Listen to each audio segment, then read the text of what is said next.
Hello and welcome to this next episode of First Deal Diaries. Today I am joined by Phil Bygrave, the co-host of another podcast called the Financial Freedom Podcast, and with his JV partner Tim Witt, they also operate property portfolio building and invest multi-let. Phil, welcome to the podcast. Thank you so much for being here. Hello. Yeah, thanks. And thanks for mentioning it. Yeah, other podcasts are always available, correct? Yeah. Thanks for mentioning it. Looking forward to it. Yeah, First Deal Diaries. I have been listening as well. I've been inspired by some of the case studies so far. So yeah, there's been some looking interesting. forward to getting into it. Good. All right. So tell me, before property, which is before COVID actually for you, really, isn't it? What were you doing? Yeah. So my story is easy to explain. So I grew up in where I live now, which is in the Bury area of Greater Manchester, and I was an adopted kid into a Catholic family.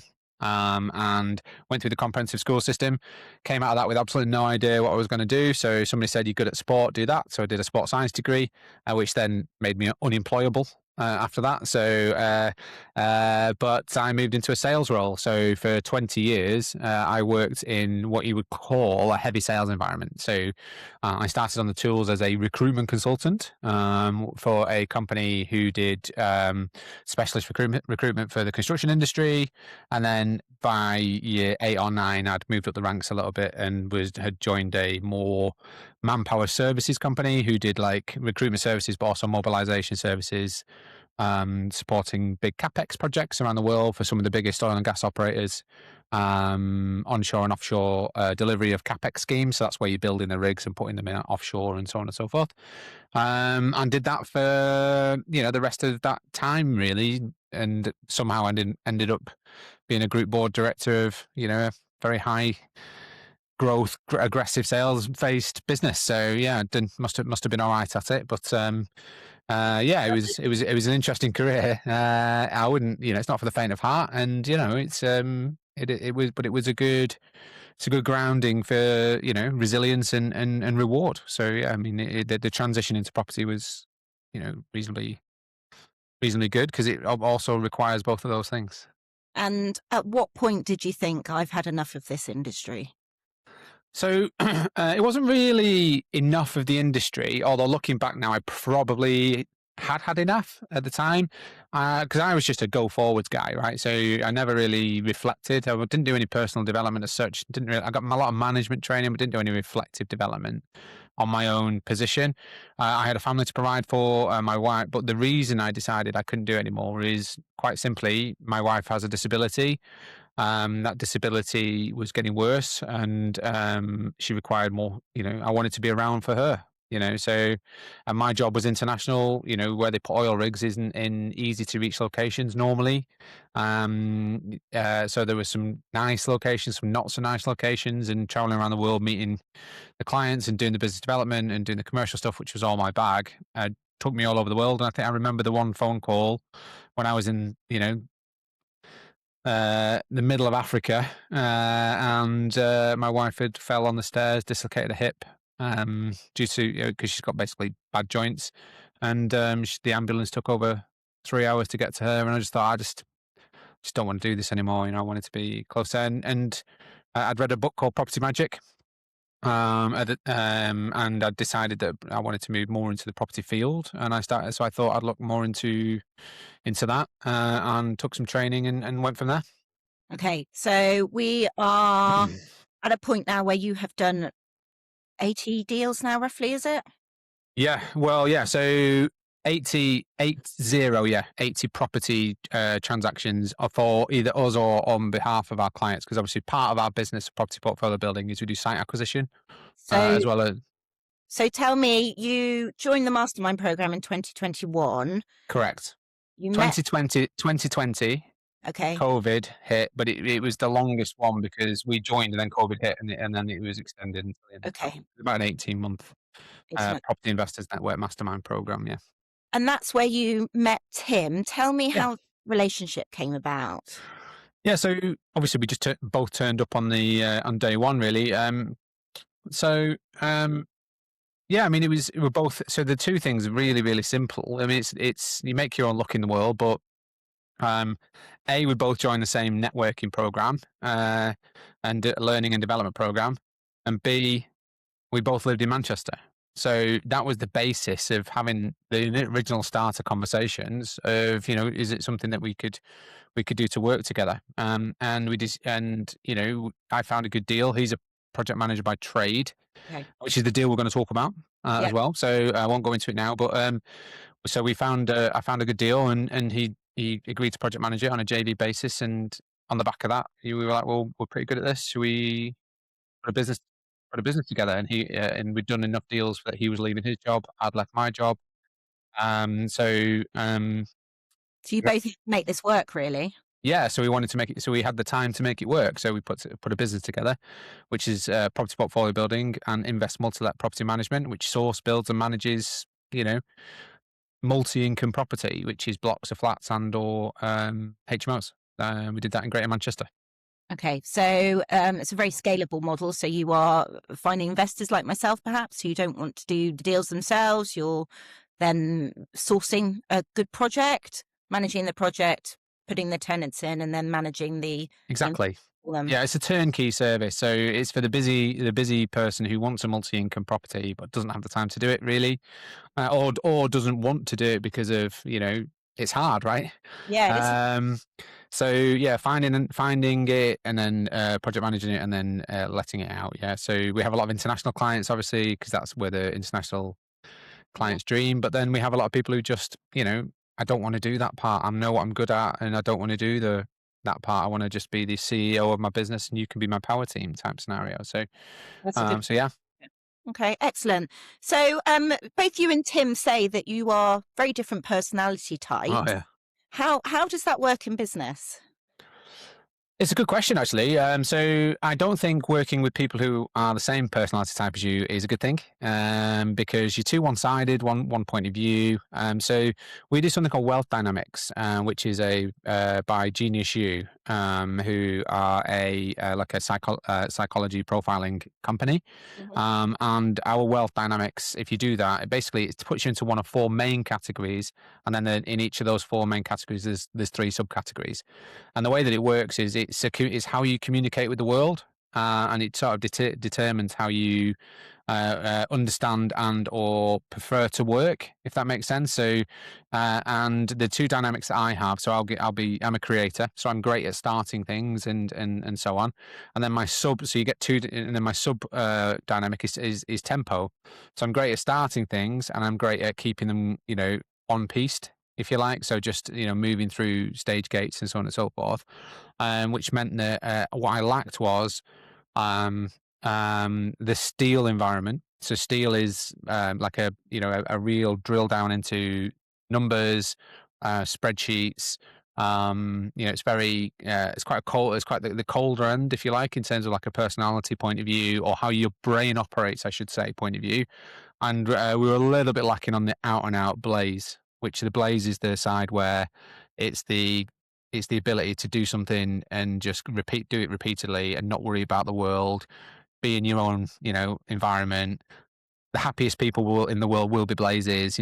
Great salespeople will be blazes because they can get a no and then move on to the next one without overthinking why they got a no, as an example. It's a good energy level environment. So I was top and bottom of this sort of like square, and Tim was all steel. So we only missed a blaze. Okay. So then when Amber joined us as the blaze, she completed the quadrant, if you like. So yeah, it's a good. So in terms of how we operate, I'm a happy, creator, tempo guy, and Tim's a steel guy. So the computer says no, spreadsheet says no, Yeah. spreadsheet says yes. The spreadsheet says yes, and I say no. He gets very annoyed at that. Yeah, that's a bit Yeah. of a gut instinct, I suppose, over. Yeah, so sometimes it's sometimes property's as much art as it is science. So you've got to get a gut feel for something. Whether if something, just because you can pass a planning application and because the numbers work in a spreadsheet, doesn't mean it's going to work from a fundamental sales perspective. And you've always got to have that in your mind: is who's going to rent it, or who's going to use the property at the end. Okay. And that's really the blend of those two dynamics, if you like. So you brought this 10, 11 room HMO scheme to Tim at some point, but running alongside this, you were also exploring some rent-to-rent options. Is that right?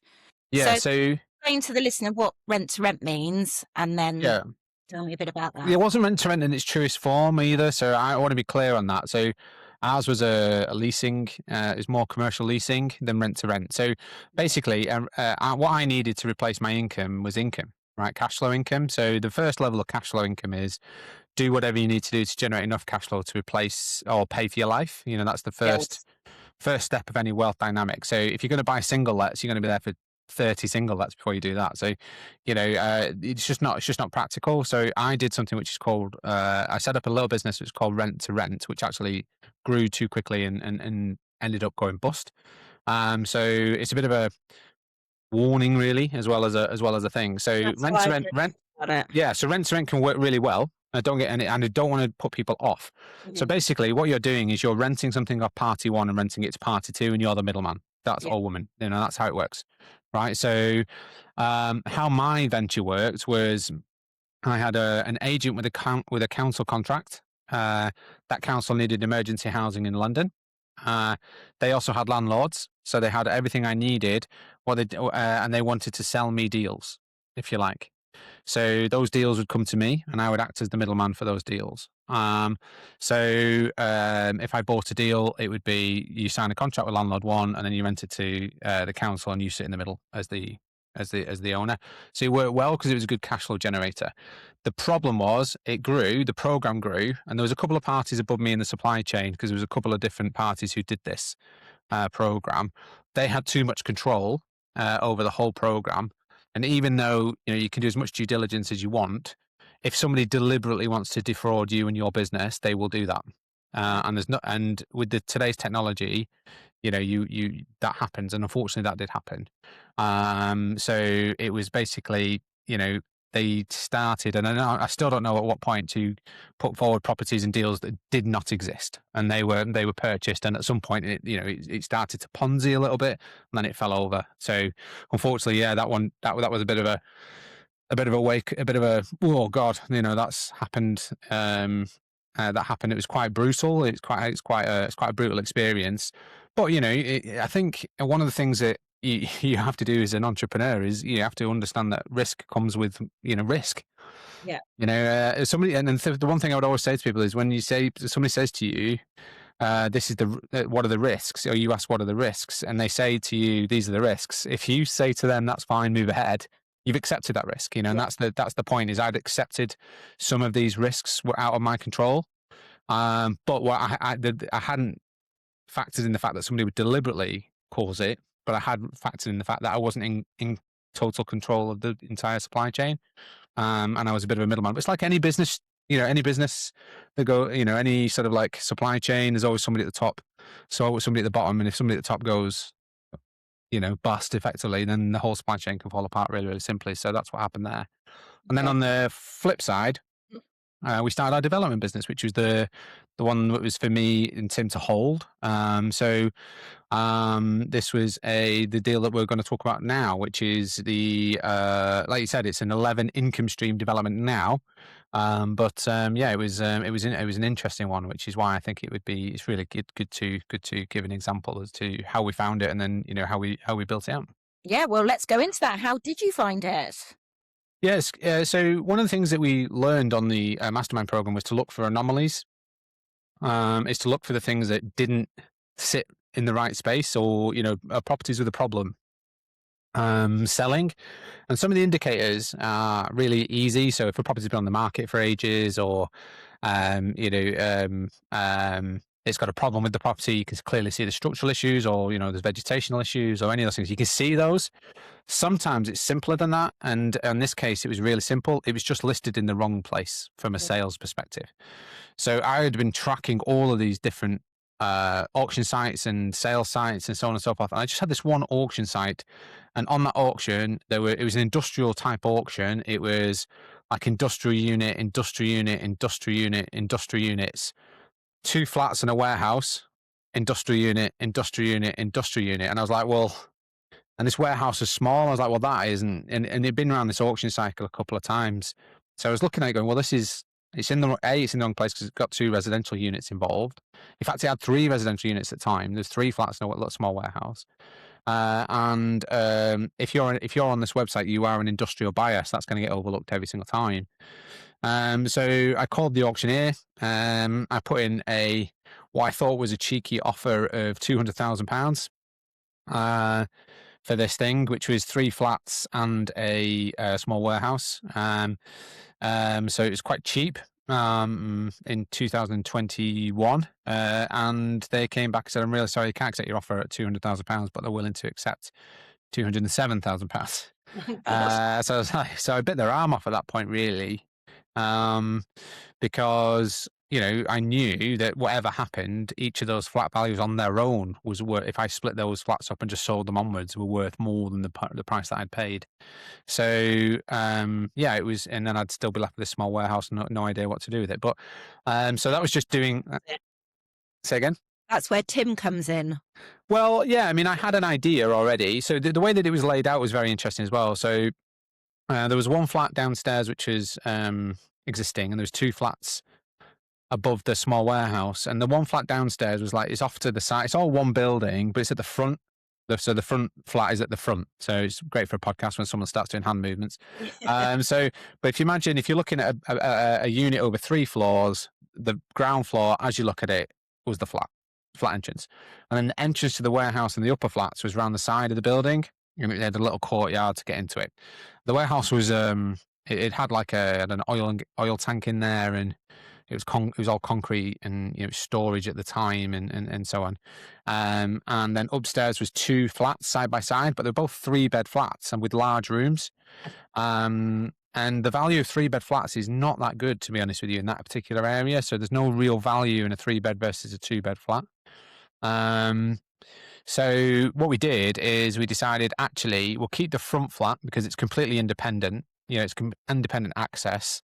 And then for the other 2 units, we would convert the warehouse into a small HMO, which for 4 occupants. And the upper 2 flats, we would combine into 1 6-bed HMO for 6 occupants. So 2 3-bed flats into 1 6-bed HMO with a large commercial space, with a large communal space. So to do that, we put in 2 separate planning applications. And this is where Tim came in really at that point. Say, right, I think we should do application number 1, and then application number 2. So application number 1 was for the stuff we needed to do for the facade. So we needed to extend a little bit in a certain area and put a couple more windows in and stuff that didn't come under permitted development. Are these in quite a residential area, or? Oh yeah, it's totally residential area. So the whole street's residential. In fact, the origination of the building was one of the original co-op buildings, where the co-op founded in Rochdale and Oldham, and this is in Oldham, and it's one of the first 11 open cooperative buildings. And I think on the front of it says OECS, which is the Oldham. Don't know what the E stands for, Cooperative Society. So the co-op, as we now know it, was originally that from that area. So it had quite a bit of a historical feature on it as well. But it's all residential street. There's no other commercial units on the street. So it was a commercial unit in a residential area, which, obviously that is another sign of, well, you're probably going to get some support for you converting that to residential as well. One of the key things is that you don't try and get a residential unit in the middle of an industrial use estate or something like that, right? That's really hard to do. Or where a council is designated an employment zone, that's also really hard to do. But this was just a resi street, so we sailed through both planning applications. To be fair, there was no concerns on either application. So at the end of it, we had a planning for a 6-bed HMO, 4-bed HMO, and a flat, which was where we wanted to be.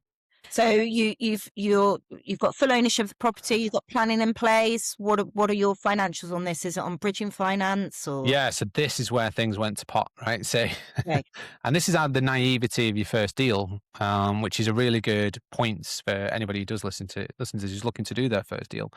Is lending is really hard to do, right? So, and you've got to be really, really black and white. So the first thing was I didn't know the impact of a valuation surveyor because I'd never used one. So I didn't know how impactful they can be and or who to choose and use. And it was a case of I applied for effectively a bridge and development loan, which was for the whole scheme where I was going to put down the deposit and a little bit extra. And then I was going to get a bridge loan and a development loan. So basically those two things together where the bridging loan is the thing that you use to buy the unit, and the development loan is the thing that funds the works. So as part of that process, the lender wants to ensure that what you're doing is valued as security, if that makes sense. So you get a valuation of the unit as it sits to buy it, and then you get a valuation of what it's going to be at the end from a valuation perspective. So the valuer came out and basically disagreed that our scheme had value. Wow. So he gave us the valuation for the property as it was, in line with our estimations. In fact, it was slightly higher than what we were buying it for in terms of his valuation.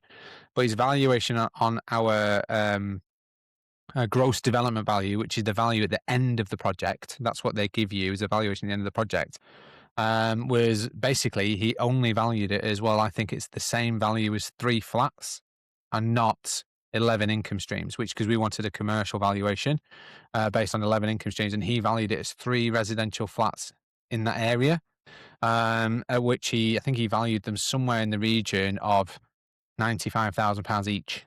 Ouch. So for 3 flats at £95,000 each, or something like, I can't remember the exact number. We came in with a valuation of around £285,000 from a gross development value. The works themselves were going to be £208,000, and the purchase price was £207,000 plus auction fees, plus legal fees, plus lending fees, plus cost of finance, and all that kind of stuff. So we were close to 450.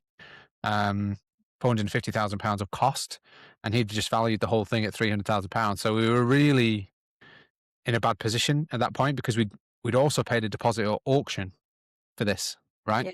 So, and the reason that he wouldn't uplift it that he gave is because we didn't at that point have the planning necessary, and for the scheme, and the lender themselves was the wrong lender. I have to say that, because they didn't allow a future when you get planning, then get your development funding. They just were no, you have to have it now. So that was a mistake, and it was a mistake the broker made. People make mistakes, so we don't haul people over hot coals, but it was disappointing. So what happened was I just used some of the things that were taught on Mastermind, put it out there that I was doing a development and I needed to raise some private finance, and managed to raise everything needed before the work started. So we were able to raise both the obviously we were funding the purchase, but we were able to raise all the money needed for the development, because I had to demonstrate to the lender for the bridge how I was going to fund the works if they weren't going to lend on it. Otherwise, they wouldn't have lent on the purchase as well, and I'd have just lost my deposit, which was 10% of plus fees of 207,000. So it's significant.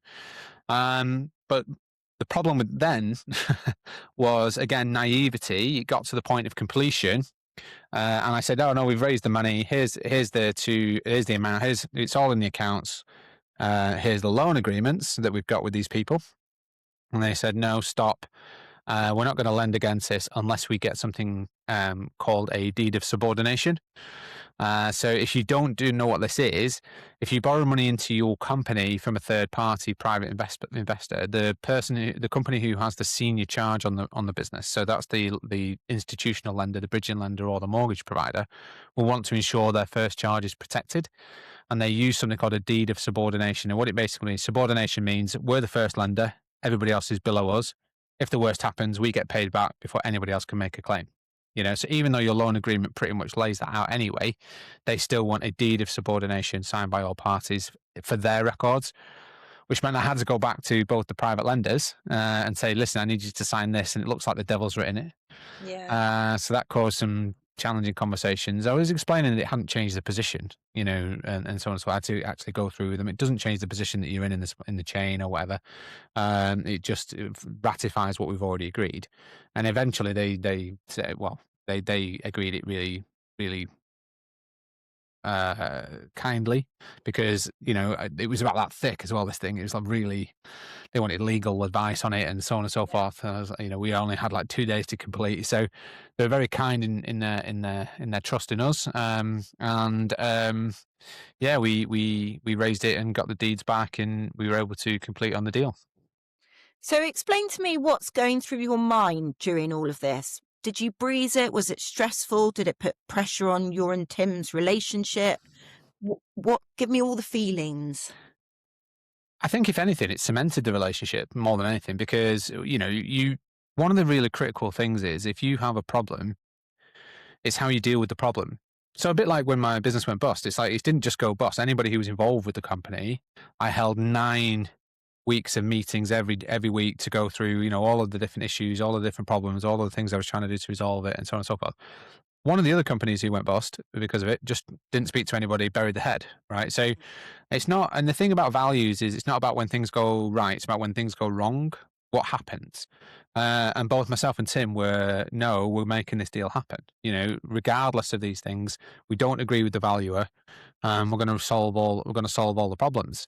So that's what really came to the front, which was both myself and Tim were really clear problem solvers.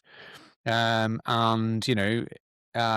was my first property deal, and if I hadn't had Tim, I might not have been able to raise those finances either, because his experience, he's a project manager by trade, did make people feel a little bit more comfortable as well. Yeah. So it was really, after that, it was fine. We were in a position where we could, we could move ahead, and it was stressful at the time, because getting that value, like a valuation coming back, is literally like a cliff edge. And you get 2 valuations if you're doing a lending on to develop a project. You get one at the start and one at the end. Yeah. The one at the start of the project determines how much you can borrow to do your development. The one at the end tells you how much you're going to get back. Yeah. And if I showed you both of these valuations, you'd be like, right, I've got a valuation of £300,000 at the front end and a valuation of £530,000 at the back end.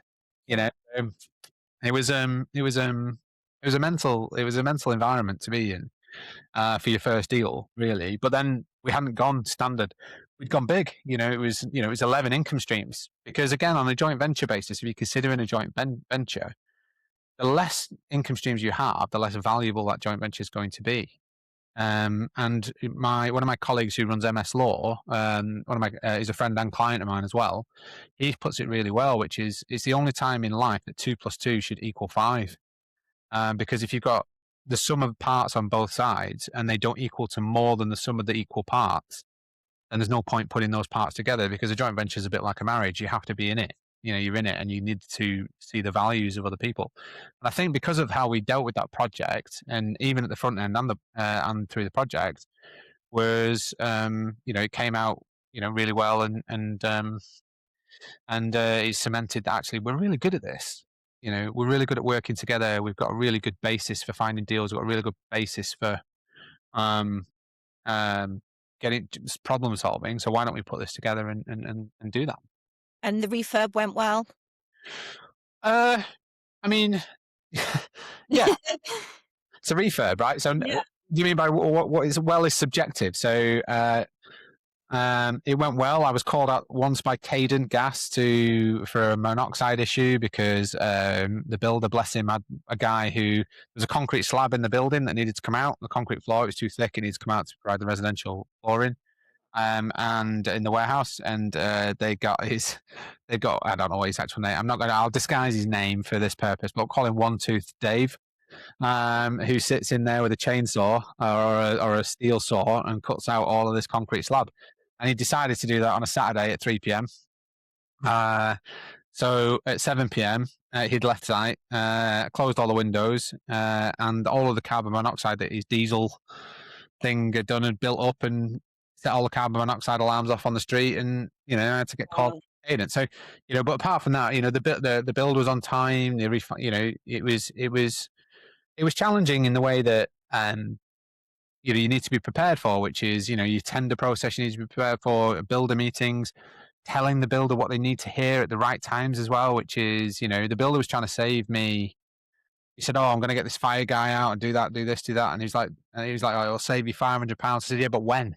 He says, "Oh, it might delay the project by 4 weeks." I said, "No, it's, if you delay by 4 weeks and I go over my bridging loan, it's going to cost me £6,000. Mm. I don't care about the £500. Bill me extra if you need to." When I had that conversation, because I was telling him, the builder, these things, Tim was just trying to say, "Hurry up." But, I'm a creator, so I'm trying to create this picture, the builder, so he understood that the key things that were involved with the project.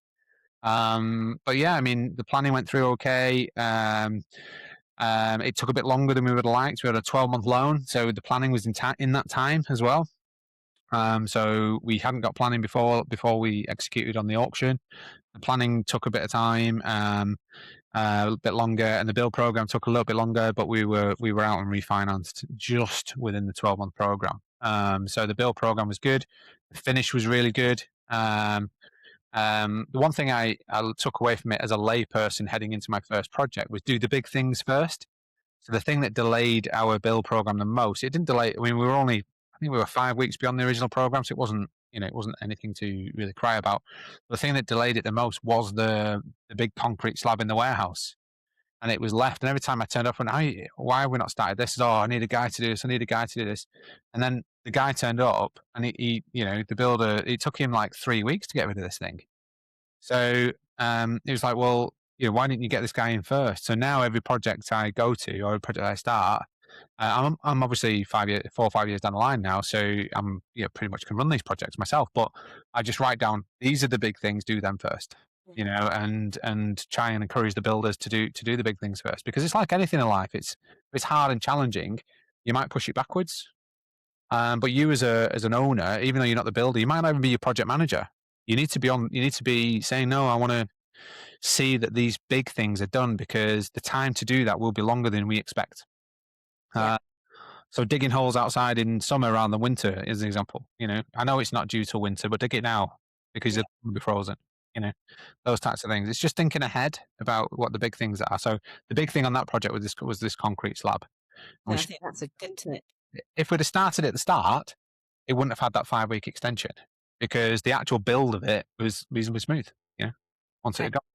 So remind me of the key numbers on this deal. Yeah. So we bought it 207, and I think the end spend was 200, and I don't want to give the wrong number. It might be 208 that we spent on the actual development itself. So 415 all in. We left it. We were able to refinance. This is 80% LTV, not 75, which is the only thing you can get now. But we were able to refinance at 80% LTV. So we got a revaluation at the end of 530. Remember, the original one was 300, which meant that we left in £35,000 on the deal. So all of those pain points, first deal, 11 income streams, 35 grand left in. And the good news about that was, I was just looking at the numbers and the P&L for it before, just to give you some idea. No, 630, sorry, not 530. 630 was the valuation, sorry. The value now is 5 years later is 761. Wow. Because we've done some things to improve it slightly and so on and so forth, which includes the rent. The mortgage on it is 499. So we've got £260,000 worth of equity through the deal. It makes a gross annual revenue of £86,000 gross, with a net annual revenue of £38,000. So 35 grand left in and a 38 grand net revenue is 100% return on investment within year one. So it's an infinite returning project now. And obviously the next time we refinance, we'll be able to hopefully use some of those funds we can either deleverage it slightly, or we can use those funds to do something else. Okay, well, there's only really one question to ask on that. Was it a deal, and would you do it again? 100%. Yeah, absolutely. In fact, if it's probably the best deal. The first deal, it's probably one of the best deals I've done. Because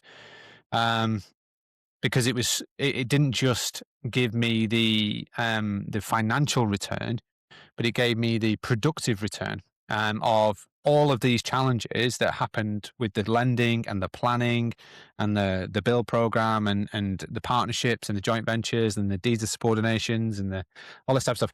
All of those challenges really created a very well-rounded first experience as well. And we got through it. Yeah. And we got through it, and it was a good deal, and it's profitable, and it's really profitable. It's still one of our most profitable units. So, would I do that again? In a heartbeat. But more importantly, it cemented the relationship between myself and my business partner. So that gave us the confidence that we were both the right people to work together. And since then, obviously, as you said, that's one of the first deal of 80 that we've done together. So tell me a bit more about your business now, what you're doing. What does a day look like? Typical day look like? What does a typical day look like? So if I took today, I'm talking to you on a podcast. So this morning I did a P&L review for my portfolio, one of the portfolio company, which included the one deal we're talking about now, which is why I've got the numbers so fresh. So in terms of we did our P&L review for our business as well. So the business as it stands right now, we are a source, build and manage program. So we have two companies now. We was one company, it's two companies. We have property portfolio building and invest multi-let property management. So we set up a full turnkey solution. So the theory was, if we're going to say we're going to do something, we're then going to do it. Right. So if we tell somebody, if you buy this property for this much, we will rent it for this much, then we're going to do that. Yeah. So that's what we do.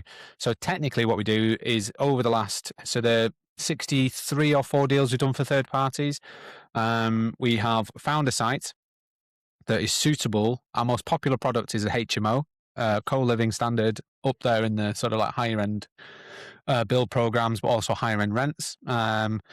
We then could do the planning and conversion process, and then we get the properties out for rents at the end through our agency. So it's a full turnkey solution.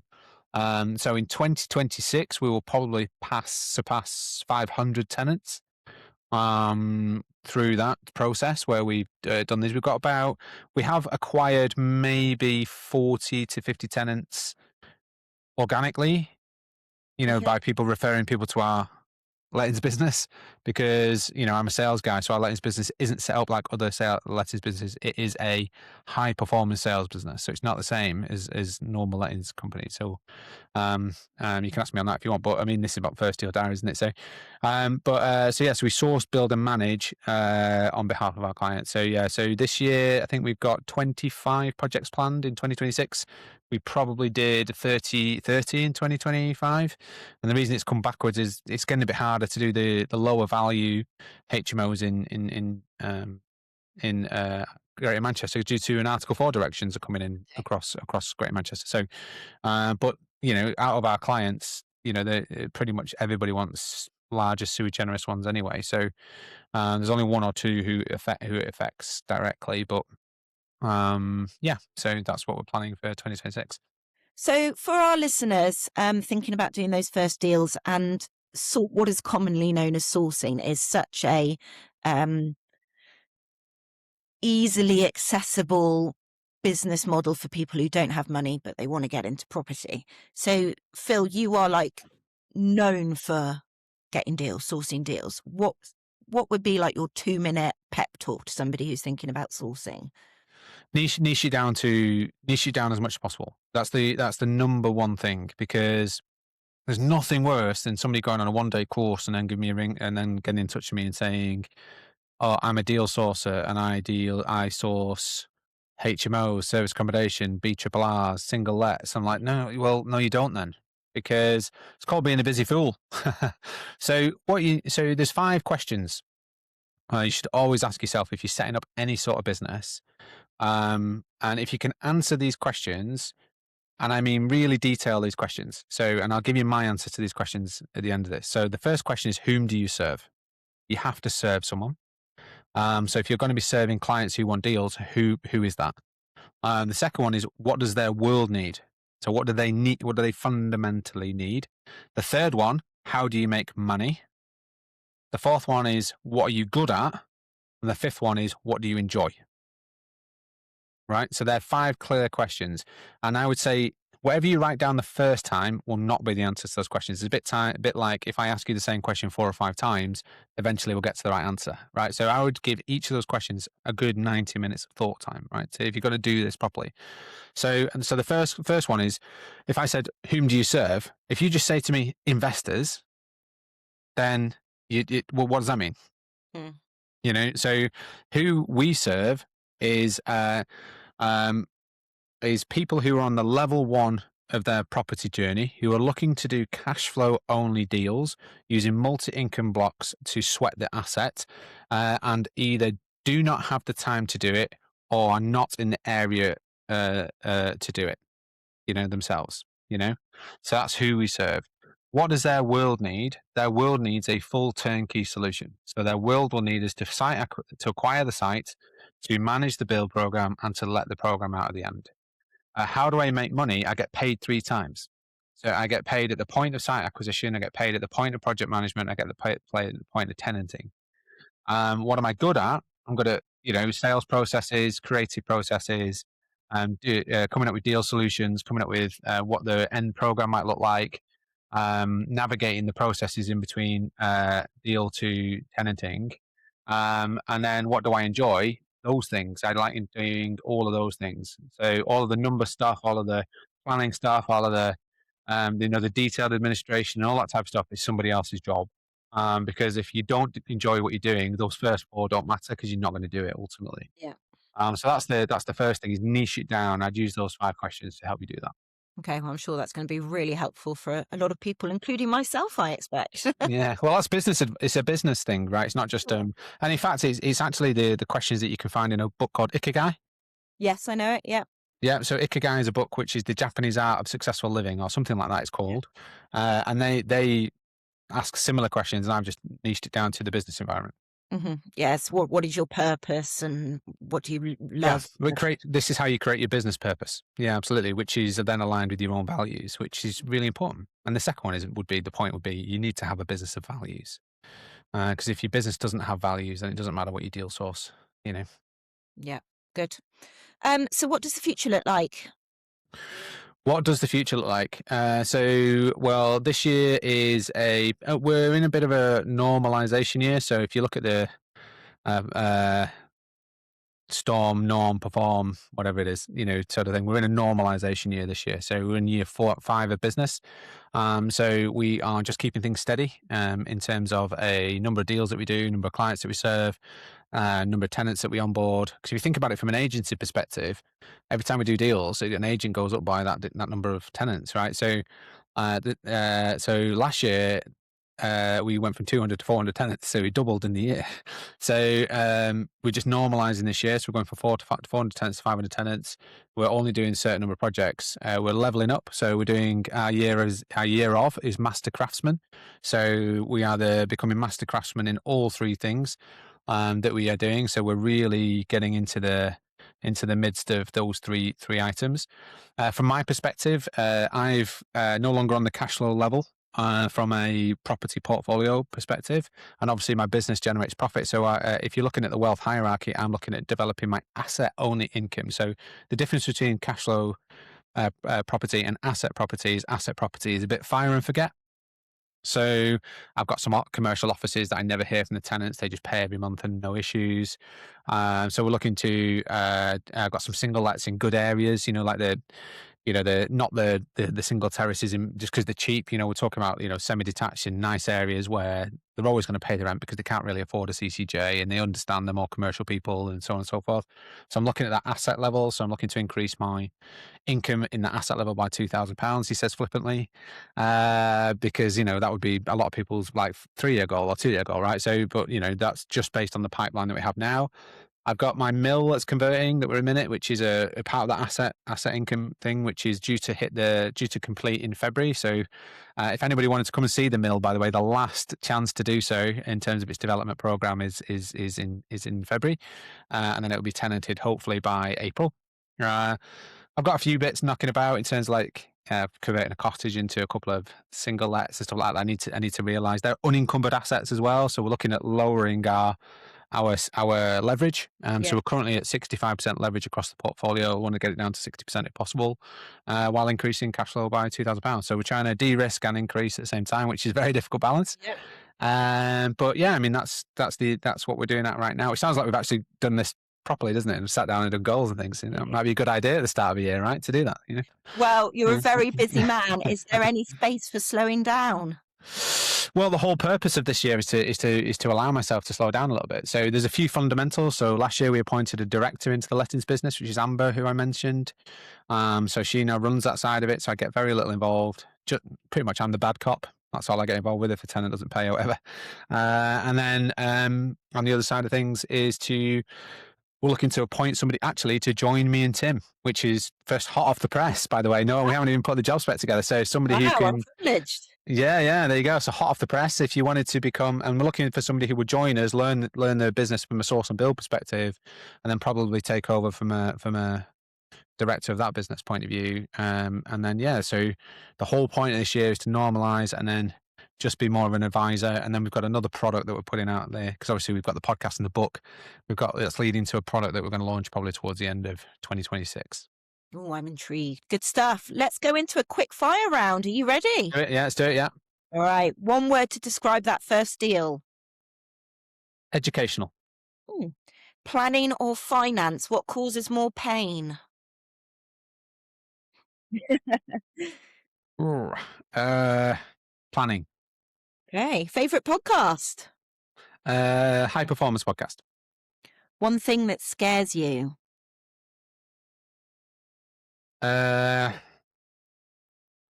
Apathy. Ooh. Fast, stressful deal or a slow, considered deal? Ooh. If the deal happens, fast and stressful. Okay. Private investors or a bank? Private investors. Cash flow or equity? When I'm starting out, cash flow. Now, equity. Okay, yeah. What keeps you grounded when things go wrong? My habits. Okay, shame we didn't touch on them. Maybe next time. Finish the sentence. Success means.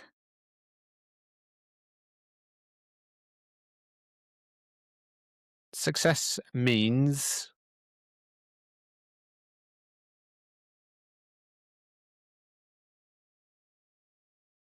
you're happy with a good day's work. Okay. I could see you thinking about that one.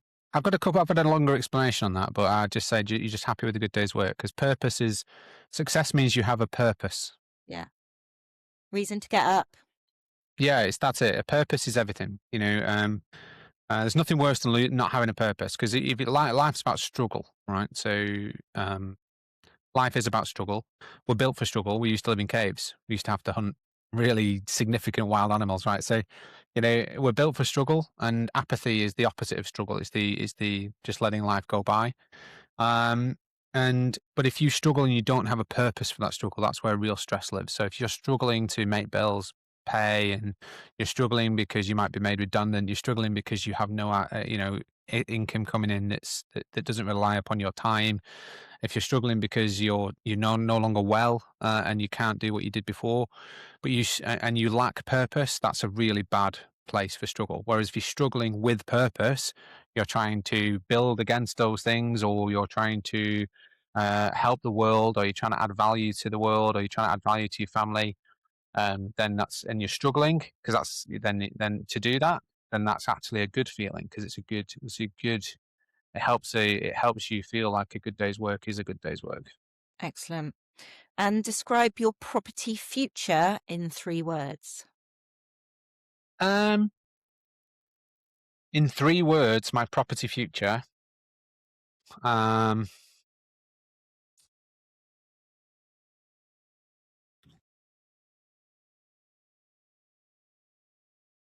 3 words. Calm,